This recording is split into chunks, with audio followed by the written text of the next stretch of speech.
It's now time for the #1 podcast in iHeartRadio. It's Your House is Key, the podcast that opens the door to your dream home. Hosted by the remarkable Danelle Shepard, he's your trusted guide in the world of real estate. Whether you're buying your first home, selling your current one, or simply curious about the market, this podcast is your one-stop shop for all things real estate. And now, ladies and gentlemen, please welcome your host and my good friend, Danelle Shepard. What's up, guys? Welcome to the Your House is Key podcast, where we unlock the tips and tricks and the secrets to your next home. So today, I got... Who are you, sir? John Bright. I owner of Lighthouse Services Group, Lighthouse Inspect, and we do home inspections. And one thing I forgot to say, it is always your favorite realtor, Danelle Shepard. And since I'm your favorite realtor, he's definitely got to be your favorite home inspector, because that's just how we do it. I mean, honestly. So the point of today, so first of all, thank you for coming. I'm glad to be here. Thanks for the invite. Oh, man, I wouldn't have it no other way. So the point for today is I want to talk about the importance of home inspection and why. Actually, I got a bunch of questions for you. Yeah. And the first one, I definitely want to, you know what? I wrote it down, so we're going to do like they do on the news. All right. What is the purpose of a home inspection, and why should buyers or sellers take it seriously? Yeah. So most folks out there don't have a comprehensive knowledge of building science, how homes are made, construction, the systems that go together inside a home to make it operate and work properly. A home inspection, the intention of a home inspection is to give you an opportunity to bring someone in who has that overall kind of general knowledge of the home, provide you as much valuable information as possible in a short time frame so that you can make an informed purchase decision on the home you're considering to buy. So if I hear this right, and I'm going to probably get it through more about this, it sounds like this is a big deal. Home inspections are a big deal. Yeah, I mean, of course, I'm a home inspector. I haven't always been a home inspector.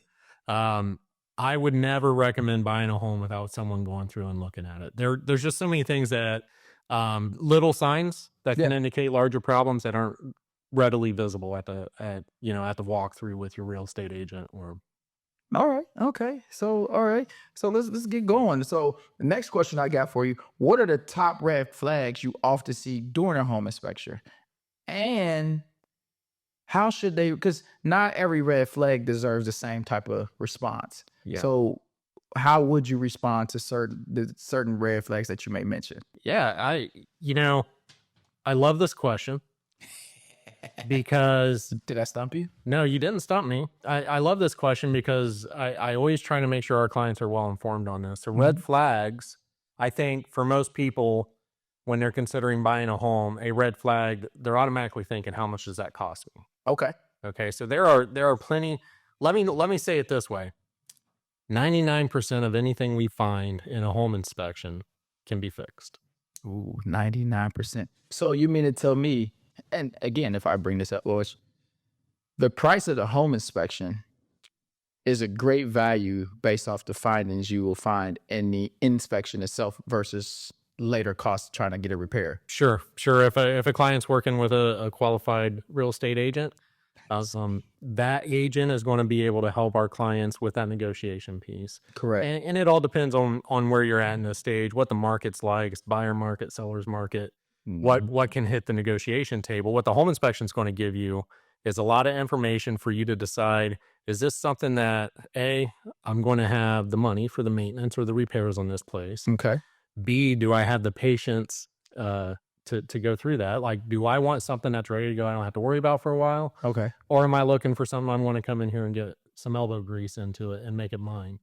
And it's like sweat equity almost. Sweat equity. All right. So okay. Our approach with a home inspection is literally provide you as much information, unbiased, right? Yep. Here's a key. Well, and we train our whole team. We have a team of 6 inspectors now. We train our whole team on this. We are there to represent the home. Not me, it's the buyer. I'm not representing the buyer. I'm not representing the buyer's agent. I'm not representing the seller.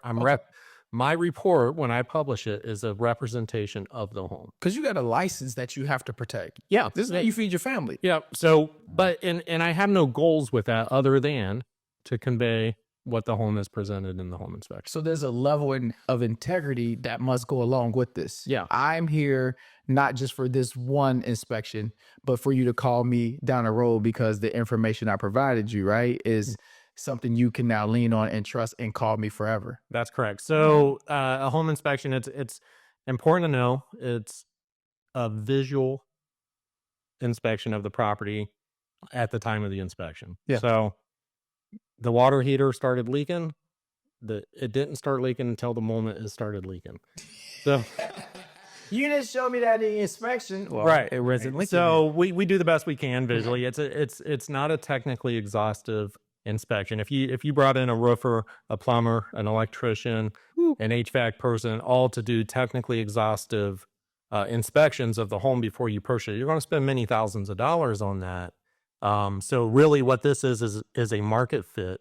How can we provide you as much educated information as possible at a cost that makes sense? Okay. So Right. what I say is the inspection needs to provide you the information you need at a value in time and money that doesn't exceed the value of the information you're getting. So it's affordable.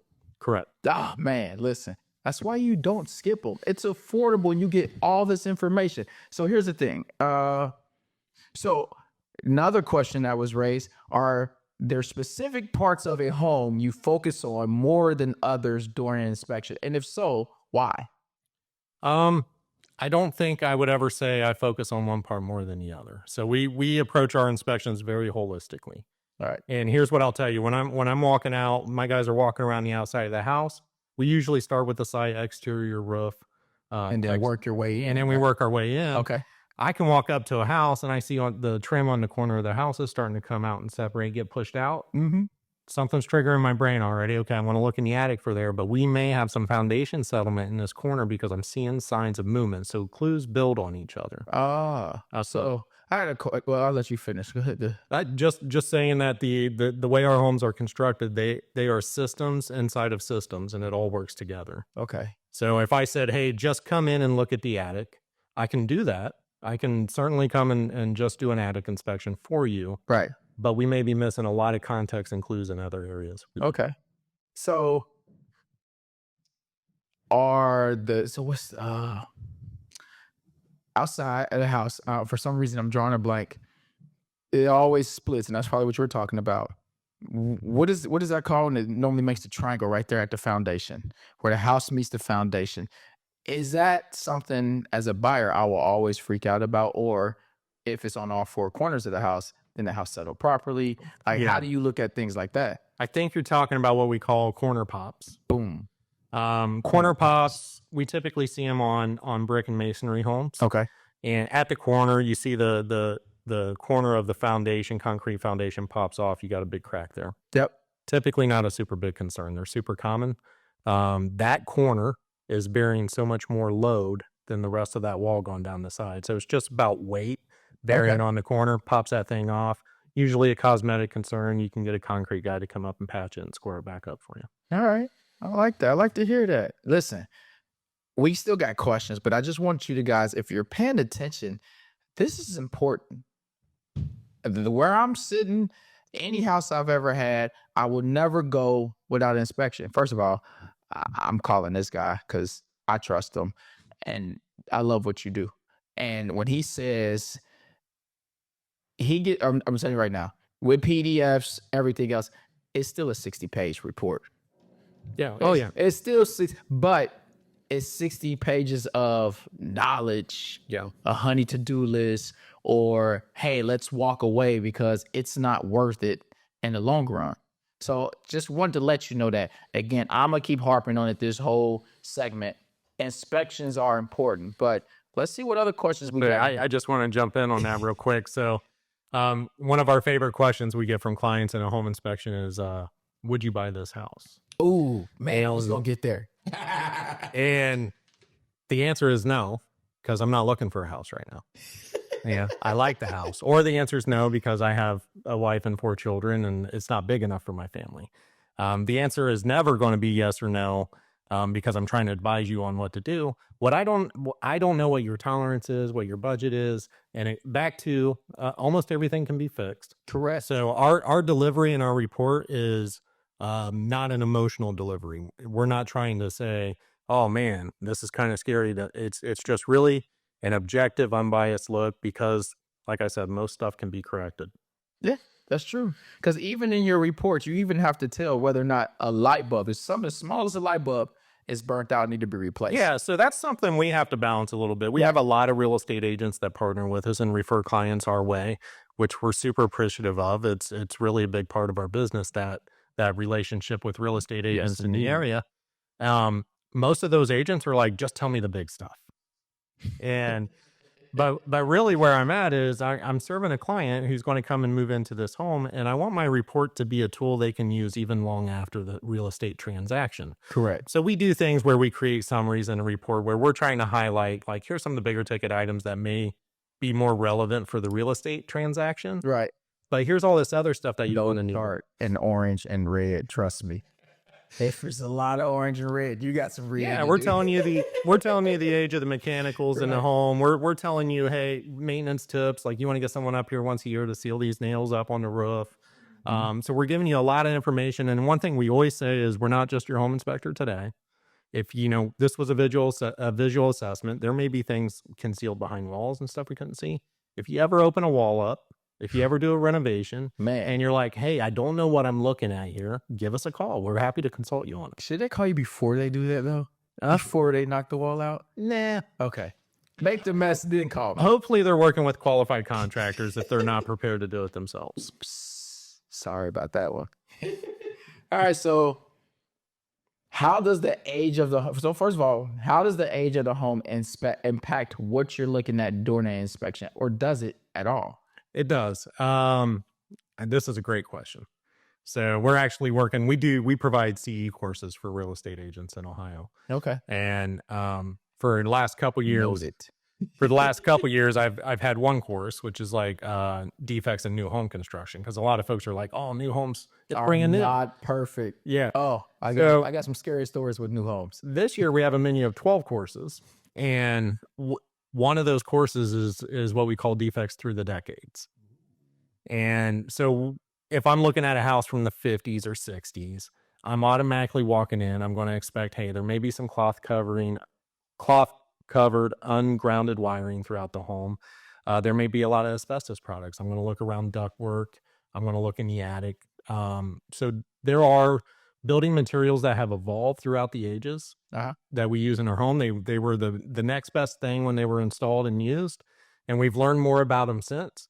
And a good home inspector is going to know, like, hey, if this house was built in this time frame, there's a few things I'm going to kind of be alert to as I'm walking in. I'm gonna go off this question from here. So when double taps, yesterday it was fine. Today there's new codes and it's not fine.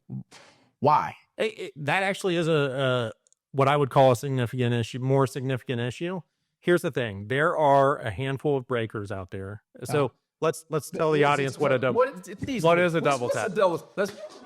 What's a double tap? Yeah, so double tap when you open your electric panel, you have breakers in there. A double tap is where a person, an electrician, a do-it-yourselfer. Somebody has inserted two wires into the lug of that breaker. What kind? Like hot wires? Hot wires. So the hot wires go in the breakers. There are double taps on the neutral bus bar. Much less of a concern, but it is still something we call out because it's not allowed. Okay. But for very different reasons. In a breaker, if the breaker is not designed to accept two wires, if it's designed to accept one, as soon as you put two in there, you have made that a weaker connection. And if hot wires get loose, what happens? Sparks. Yeah, they get hot. Fires can happen. So we're going to call that out every time. A good home inspector is going to know how to look at the breaker and determine if it's designed for two wires or not. Okay. So not every double tap breaker is a defect. Probably most of them are. The other one is neutral wires going into a bus bar under one lug. All electricians used to wire boxes that way. Because it was of code, right? It was never allowed by code, but it was never enforced by local jurisdictions. And most electricians are like, that's a non-issue. I'm not worried about it. For the most part, that's true. The idea is it should be on its own lug because if someone servicing the electrical system needs to be able to isolate the circuit. And when they're connected to other wires, they cannot isolate that circuit. That's pretty technical, but that is an example of a way a good home inspector can come in and kind of moderate the delivery on that. Okay. All right. So let's see what we have next. What is the biggest misconception people have about home inspections? That it's a warranty, that it's some kind of insurance policy, or that it's some kind of guarantee. So you mean I hire you to come out here to look at this, send me a report, tell me what's not an issue, moderate, or major concern, Yeah. and you don't work or warranty anything? Yeah. So you got to understand the limitations of what we're doing. Okay. So All right. typically we get a 3-hour window for one person to come in and operate as much systems in the home and visually assess all the systems in the home. Okay. What we cannot do is we cannot replicate a family living in a home taking 300 gallons of water and showers every morning, flushing a bunch of solids and paper and stuff down. Everybody flush on 3.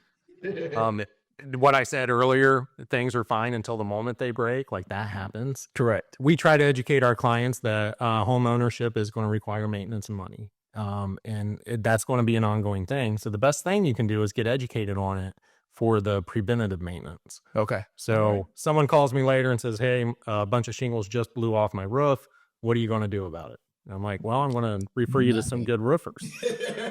It wasn't an issue when we were there. It's about the economy and the purpose of the inspection. We are there as consultants to help you make a good informed decision as best we can. But I guarantee the shingles that blew off, if there was an issue, you probably already called out in a report anyway and said, hey, it's not gone today, but FYI, pay close attention to these shingles next time it rains. Or because I believe even after you deliver a report, right, don't you call and go over, or if they have questions, like you break it down? And we always leave it open too. Like call us anytime. Yep. Call us anytime. Most of the time when someone calls us back with some kind of concern, we do show them in the report where we pointed them in that direction. Page 15. Yeah. And it says, correct this or this could get worse. And what we find out a lot of times is listen, our clients, they have so much information coming at them when they're going through the home honeymoon stage is over. No more honeymoon stage. The lender's throwing a bunch of stuff at them. Their agent's throwing a bunch of stuff at them. They're getting our report. Hey, I don't throw that much stuff at you. I hand it to you. I don't throw it. But so I understand. I understand. That's an overwhelming experience. What we find out a lot is folks didn't really read all the way through that report. All right. Humans. We're humans. Can you explain what happens when you find, I think we talked about this, when you find a major issue during an inspection, how should the buyer handle that? Ooh, I think I may jump into that one too. Yeah, it's so find a major issue. So let's say there's a large crack that's showing displacement in the foundation. Okay. So first off, what I'm going to tell you is, like, typically a vertical crack, your concern there is moisture intrusion. It's less of a structural thing, typically, not always. When we see large diagonal cracks or we see horizontal cracks, we're getting good at using laser levels now to actually show you the bow in the wall in a photo. That's a major thing, and not corrected could lead to a lot of significant issues in the home. My immediate recommendation at that point is, hey, you need to get a structural engineer or a qualified foundation contractor out here to tell you what it's going to take to correct this. And now it goes right back to that budget and tolerance conversation, right? And that may be where you come in, because that could be part of the discussion with the seller. That's to me, having that piece of information and somebody that you trust that's going to deliver the facts, not out for either side, but just the hardcore facts with integrity. That's where me, again, your favorite realtor, is coming to say, hey, Mr. Seller, here's the issue that we have. And there's so many ways you can go about it. And it's another segment that I'll cover. But even in that negotiation, it's like, hey, repair it. We need money off. Or Mr. and Mrs. Buyer, I think this is not the home for you. And so the fact that we touched on that. So let's say we get to the point and they say, we're going to walk away from this. How do you now release that information over to the seller, or is that just buyers only? What happens after that? Now it's disclosed. They know, they're aware. I know as an agent, we're supposed to, But from your side, what happens after that? So from our side, for 100% clarity, from our side, we have a contractual agreement with our client for that inspection. Okay. And we are not even allowed to share that with the buyer agent unless they give us permission. That's that email that comes over. Yeah. So we usually, when we're scheduling, we're saying, hey, are you working with an agent that you would like to receive these reports as well? Okay. And they give us their buyer agent's information. That's permission. We never then, like if a listing agent calls us later and says, hey, can you share that report with me, this deal, and we want to use it for this and that, our response is you have to ask that buyer for that. So once the buyer pay for it, it's the buyer's report. It's the buyer's report. Okay. And that is what he's saying is very factual, because even as a realtor, I still have to say, hey, do you mind if I share this page with the seller? Because when you're writing down the ask or the negotiation part about what's going on, here's the fix or repairs, even our contract says only send what you're asking. No longer can you send the 60, 70 pages and be like, hey, here's everything that's going on. No, you send exactly what needs to be done. Yeah, and we've come a long way to help support that part of the process as well. Okay. Our reporting software, when you get that report, our clients and their agents can actually build a repair list right inside of the report that produces a PDF with just the items they want to share. Oh man, that's nice. I like that. So let's see. When should someone consider getting a specialty inspection beyond the standard one, like mold or radon testing? If the home inspector is doing a good job, they're going to tell you. Now, I will preface that with, and I never talk bad about competition. I think I have an abundance mindset. I think there's a lot for everybody. There's enough for houses. And plus you don't want everybody either as a client. Yeah, but I do think there are some inspectors out there who refer a lot more than they should, which then makes it hard to know, like, should I really bring someone in right now or not? Because this whole report looks like it's telling me to do that. Right. We do always recommend all repairs be done by a qualified professional. Always, yeah. But when we're saying our comments on an item in that report will explicitly say, we recommend further evaluation by a structural engineer, a foundation specialist, an electrician. Okay. All right. Let's see. I think we covered this, but I want to do it again because it's important. Let's make it clear. What do you say to buyers who want to skip a home inspection to save money? Are they really saving? They could be. I'm never going to pay a home inspector to inspect a home I'm looking at. Well, you're licensed yourself. I'm licensed, but I even going into that before, okay. I had a lot of experience in a lot of trades. I grew up in a family full of tradespeople. I think there are people with high levels of confidence that can evaluate a home for themselves. That's not most people. Okay. And for most people, what I would say, listen, at $500 to $600 to get some peace of mind, heading in to know, like, are there any hidden surprises here? Let's face it. The big thing is if we know about it and we can plan around it and it's not disqualified by cost or effort, then that's okay. What's horrible is when you move into a house and all of a sudden, hey, I have this big multi-$1,000 bill because this thing broke. Because you save $600. Yeah. So outside of you and other inspectors and other professionals who grew up in the trade world, it sounds like I'm hearing you saying don't skip an inspection. It's like asking a car salesman if I should walk. They're going to say, no, you should buy a car. So I don't want it to come across like that. But God's honest truth, the reason I am in the business I'm in is to help people. And I think this is such a valuable piece of the process that's going to give them the information they need to make an informed purchase and even the information they need to manage that home as they move forward. So as the realtor, if I'm representing you, if you're not a contractor, if you're not an inspector and you haven't, not inspector, investor, and you haven't done about 4, 5, 6 houses, if you can't, even then, legally and licensed, I will never tell you to skip an inspection. I will always say, here's a list, here's who you call, and it's up to you. Because the thing is, $500-$600 for thousands down the road. I don't want that on my license.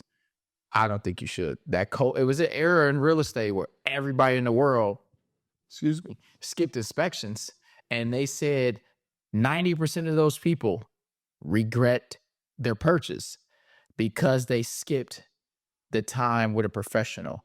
Now, let me see. I probably got 2 more questions. Go ahead. So I just one thing to add on that. I think there are instances where, there's such a good opportunity with the home where someone's like, hey, I'm going to buy this no matter what.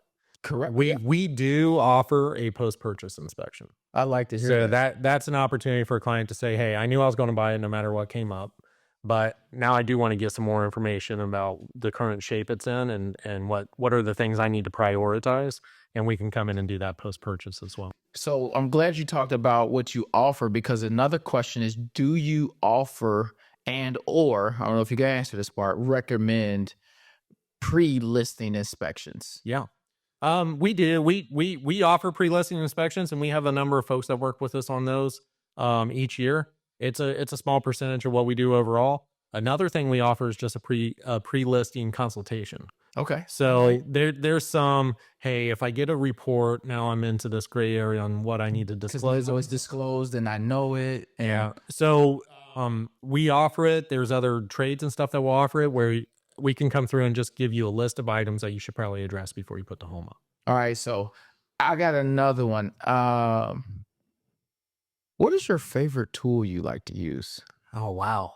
I'm a little bit of a techie kind of guy. So I love my thermal camera. Ooh. Thermal imaging gives us temperature differences and variances. So it helps us find lacking insulation. It helps us find moisture intrusion that's not visually apparent. It helps hotspots in electric. So that's really fun. We offer sewer camera inspections. Our sewer cameras are pretty cool. It's like surfing. Yeah, it's very cool. But my favorite one, and I don't get to use it as often because we crawl them in person whenever we can, is I actually built a crawl space inspection robot. So you don't have to get down there with the it's not and raccoons. Listen, if you have a home inspector that's has a crawl bot because they don't have to get down there, that's not the right reason. Okay, I'm sorry I asked that right. This is like sometimes you got just the clearances. Right. I'm not going to fit. Even if I could crawl through it, I'm not going to be able to turn around and take photos. So this gives us a little bit more opportunity to give you some view of the house we're not going to see otherwise. So I'm gonna have to make sure I catch you using that, because I want to see how that seems pretty awesome. Yeah, his name is Mr. Crawley. Mr. Crawley, I like that. So, what's the number one piece of advice for homeowners to maintain their property and avoid surprises during inspections? Well, even just around surprises during inspection, the number one enemy of your home is water. Okay. I would say I'm pulling this out of the air, so I'm sure there may be some scientific data on this, but like 85% of the problems in your home start with water. So it comes to, how is the roof handling rainfall? Mm-hmm. Is the gutter system and drainage system working properly? Is the ground drainage and the slope and the grade and everything moving that water away from your home? Because so many of the issues that we end up calling out are from leaking plumbing, leaking drains, rainwater. So anything that looks like, hey, this water, there's some water stuff here, some water stuff there, get that fixed. Okay. And last question for you. So can I, a buyer, have you come out? Am I allowed to come to the home inspection, walk around with you? And after you answer that, please tell people how they can get in touch with you so that they can also use you as their expert for their home inspection. Yeah. So we encourage people to be a part of our home inspection process. All right. There's a little caveat there. We have a systematic process we're following to gather all those clues in the home that we're talking about. So if I'm there talking with you the entire time, there is greater risk I walk by something and don't see it. Right. So our clients find it's best to come towards the end of the inspection period. That's given us a chance to come. So let's say it's a 3-hour period. You come at 2 hours. We're going to engage. I'm going to catch you up on where I'm at, finish up, give you a good long verbal walkthrough at the end. All right. And again, tell everybody, who are you and how can I get in touch with you? Yeah. So we are Lighthouse Inspect. That's LITE, Lighthouse Inspect. And you can reach us at lighthouseinspect.com. We have a online scheduling All right. page there. You can book right on there. Another thing I want to throw out real quick is I created a custom AI model that I'm giving out to buyers and agents, where you can scan the data plates on mechanicals and get the age and expected remaining life on them. Make sure I get that. Yeah, I'll send it to you. Thank you. Sure. So as always, again, I want to thank you for tuning in to Your House is Key podcast. John, I want to appreciate you for coming out, and thank you for the information provided by you and Lighthouse Inspections. Again, it's your favorite realtor, Danelle Shepherd, signing off. Peace. Thanks for listening to Your House is Key with Danelle Shepherd. Each week, Danelle dives into essential tips, insider secrets, and expert advice to help you navigate the exciting journey of home ownership and home selling. From understanding market trends and finding the perfect neighborhood, to even securing financing, staging your home, and closing the deal, there's only one guy that gets it done. Danelle Shepherd, right here at yourhouseskey.com.